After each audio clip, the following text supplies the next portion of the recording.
Hello sports fans, we are back in Pokemon FireRed and LeafGreen today. These games are awesome, they are just full to the brim with content. They are such complete and full games, there is just game everywhere. And today, I thought that we could go check out maybe one of the weirder places in these games at the 2 Island Game Corner. Let's get in there, let's check it out. Alright, talk to this guy, we'll get into the games.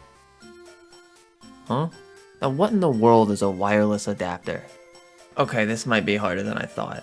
But yes, these ones are kind of a doozy. There even seems to be some uncertainty about how these games actually work and how all of the build-up to them works. And that's what we're going to tackle today. We are going to dive into these mini-games and explore the surprisingly deep mechanics that go into these games and everything surrounding them. So let's jump into it. Alright, so before actually getting into the games, let's do some background and setup here, because these are surprisingly complex in terms of what you actually have to do to get in the games. There's 2 games that we're working towards here, Pokemon Jump and Dodrio berry picking. Pokemon Jump is relatively simple, it's not too complex, just more monotony than anything, especially once you actually get in there. And then Dodrio berry picking can be a little bit more complicated. So why? Why do I even want to go in there? These look like Webkinz games. Well, for one, it's fun. It is pretty fun. They're not super easy if you take them really seriously, but they are pretty fun. And that's a decent reason to do anything. But I know what you're thinking. You, specifically even. I don't play for fun. I play to win. What am I gonna win here? The real prize at these games is the trainer card star that you're awarded for excellence at both games. And trainer card stars are essentially the completion metrics for Pokemon games that have them. And oddly enough, here they are. So to complete FireRed and LeafGreen, we have to do these games, and you gotta be good at them. The goals here are to collect 200 berries as an individual in Dodrio berry picking, not across your team and not a total score, you individually, and then get 200 jumps in a row in Pokemon Jump. When both of those things are complete, the trainer star is yours. But the big wrinkle here is that these games are mandatory multiplayer. Pokemon Jump can only accept 2 players minimum, and then Dodrio is 3 players minimum. That one's tough. And then you have to provide all the Pokemon. For Dodrio berry picking, you have to bring your own Dodrio. For Pokemon Jump, you need to bring a mini Pokemon around 28 inches or less. That's what the game says, but the actual list of Pokemon seems to deviate from that a little bit, but it is a specific list, which I will post in the description, so you don't have to worry about guessing who can go in. It's easy enough to get a Dodrio, just go catch a Doduo in the second area of the Safari Zone. Ooh, Kangaskhan. Alright, hold up for just a second. Kangaskhan is a fraud, famously. Alright, here's Doduo. Let's get that. And then for my jumpers, I used a combination of Oddish, Poochyena, Rattata, and Pikachu. It really doesn't matter who you choose to bring in, there's just 3 jump classes for the Pokemon. Some are slow jumpers, some are medium jumpers, and some are fast jumpers. I found the most success with fast jumpers. Oddish is a slow jumper, and I could get around 100 out of our 200 score, but I was ultimately able to get it with Rattata and Poochyena, who are fast jumpers. So fast is my recommendation, but bring in your favorites if you're willing to tolerate monotony for the achievement. Alright, so we've got our guys. We've got Dodrio. We've got our jumper of choice. We are ready to play. What's next? Well, I say just mosey on in there and start. Hold the phone, young Pokemon fan. You are going to need to buy Nintendo's latest accessory, the wireless adapter. And if you're doing this by yourself, you're gonna need to buy 3. The Game Boy Link cable does not work. At the time, I don't think this was that bad of an idea. They were originally packaged with FireRed and LeafGreen, so some people just got them with the game. They were later sold separately. Pretty easy to see where they were going with it too. It's like a beta of the DS wireless. So I'm not too mad at them or anything. They were a tiny bit tricky to track down. They only ran me like 20 bucks a pop, so not that bad. That is the setup. Fortunately, a little bonus fun note here. The games are also on Emerald, no achievements or anything, but Emerald came out afterwards, so it kind of just makes sense that the game is on there too. Alright, so here we are, the main event. Let's get into the games. Let's start with Pokemon Jump. This is as complicated as it looks. When the Venusaur vine hits the ground, jump over it.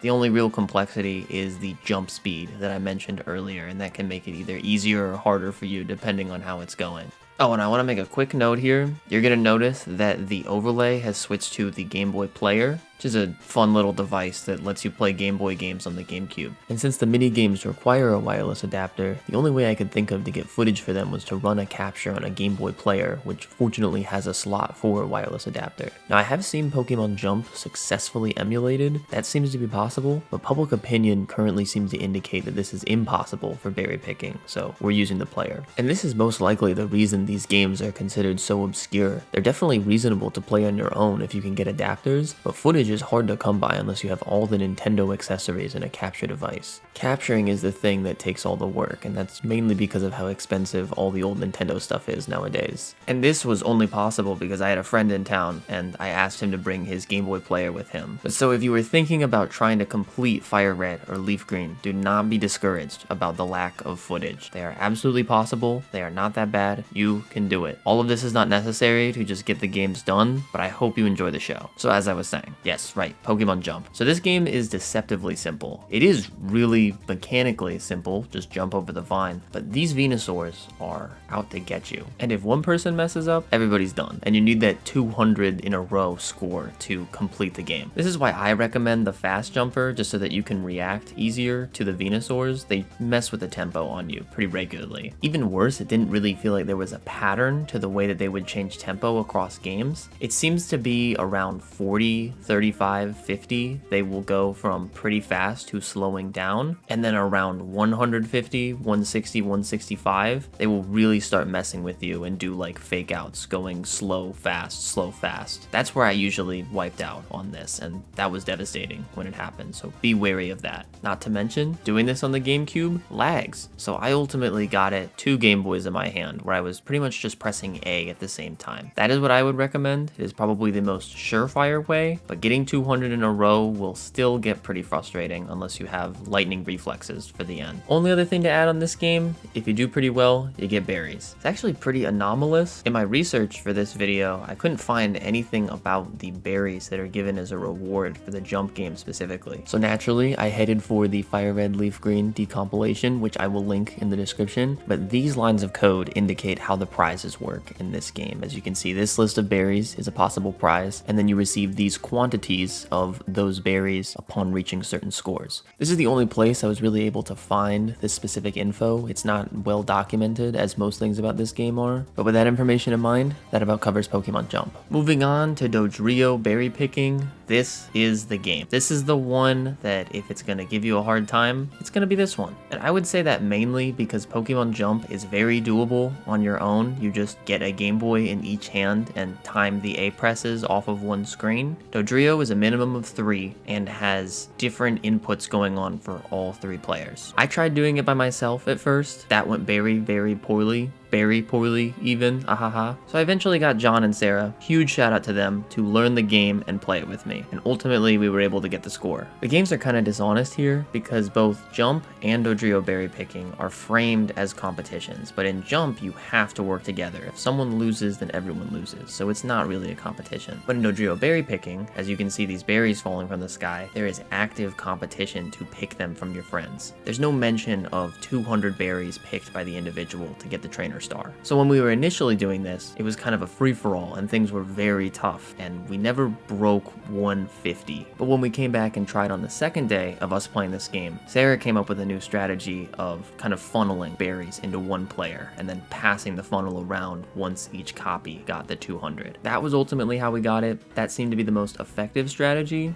I'm sure that there could be another way to do this. It is relatively simple though, so I think that might be one of the best. But either way, because of how this game works, competition or cooperative, you will eventually get the 200 if you and your friends are good at it. You have 10 lives, and the game only ends when all the lives are lost. You lose a life every time a berry splats on the floor. So it's more of a survival game than anything else. And berries fall at 3 different speeds. There's slow, medium, and fast. We all kind of got into different grooves about which was our favorite, but after a certain point, it kind of starts to not matter, as you have to rely on your friends to make sure that no berries fall through the cracks because they're going so quickly towards the Dodrio. So once again, not that bad. If you have friends, that is. I think this one is really hard if you choose to try and do it by yourself. But if you can get a group together that has relative cohesion in the game, it should eventually come where everyone gets the trainer card star. And yeah, so once again, huge thanks to Sarah and Jon. I could not have done this by myself. I just don't have the chops. Alright, so fun little notes here. Again, you get berries as a reward. The data data on how this works also seems relatively slim. So once again, we'll consult the game's code and see that the minimum score needed to proc a prize is 3,000. Berries then go to the highest scoring player. And in a really interesting turn, the pool of berries awarded is determined by the number of players, with there being a different set for 3, 4, and 5. So better berries are actually a result of larger groups rather than score. And some of these berries are great for making Pokeblocks with. You'll just need the higher tiers. And as you've probably noticed by now, if you bring a shiny Dodrio into the game, it stays shiny. It's really cool. It's not a random chance in the game. I did have some comments on a community post recently that seemed to indicate that you have to bring a shiny Dodrio in, and then the game will show it as shiny. There's no shiny chance playing the game. And I brought one of those in on my LeafGreen save here named Orange because I thought I was an anime protagonist like Red or Blue when I was in high school. Relatively cringy stories aside, those are the games. The only other note I'd like to make, because I couldn't capture it physically, is that somehow both of these games serve up to 5 players at once. There's even a stat on the Dodrio berry picking board for berries picked as a group of 5, which is just nuts to me.